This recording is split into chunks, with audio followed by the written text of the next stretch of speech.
Mehmet was born in 1521. He was the first son of Hurrem Sultan, her eldest child.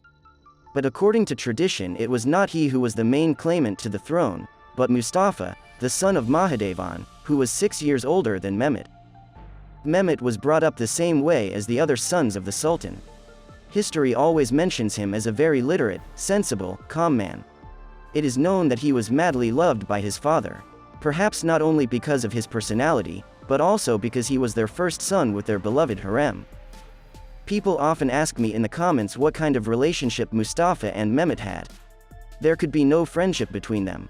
Not only because they were born to different mothers, also feuding rivals, but also because of the rather large age difference. When 18-year-old Mustafa went to govern the Sanjak of Sarukan with Manisa as its capital, Mehmet was 12 years old.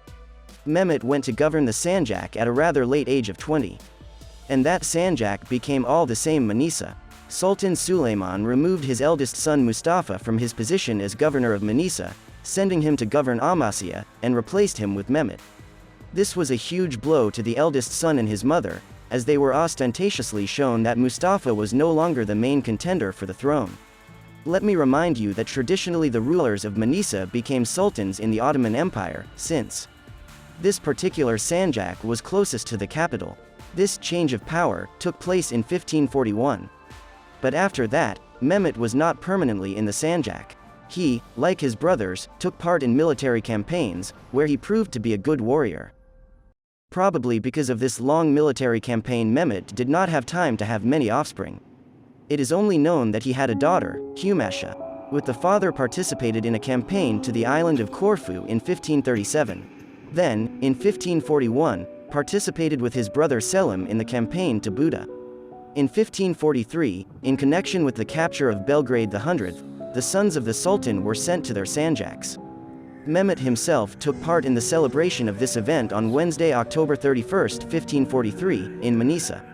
On the evening of the same day he fell ill, and died a week later on the night of Tuesday, November 7.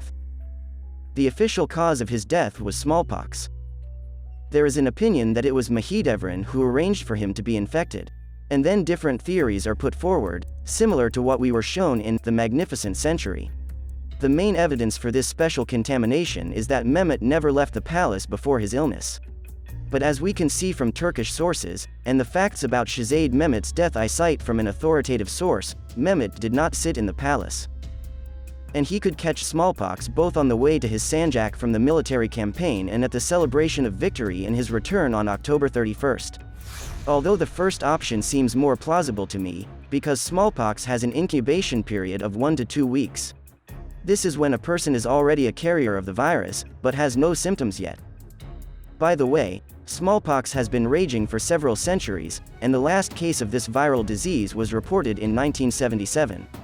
Smallpox was defeated in the 20th century, thanks to mass vaccination. The body was taken by ship to Istanbul. Suleiman ordered the architect Sinan to immediately build a tomb. Subsequently, the project was supplemented with a mosque and a madrasa. The complex was built during 5 years and 300,000 gold coins, altın, not ache, were spent on its construction.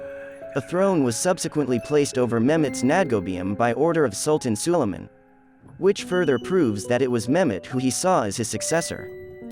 Suleiman uttered words that have remained forever in history: "The most distinguished of all sons is my Sultan Mehmet." During the 22 years of his life, Mehmet managed to build mosques, chapels, madrasas, and even water pipes. Mehmet's tomb can be seen with your own eyes while in Istanbul. Nearby are the graves of his daughter Humasha and younger brother Sihinger.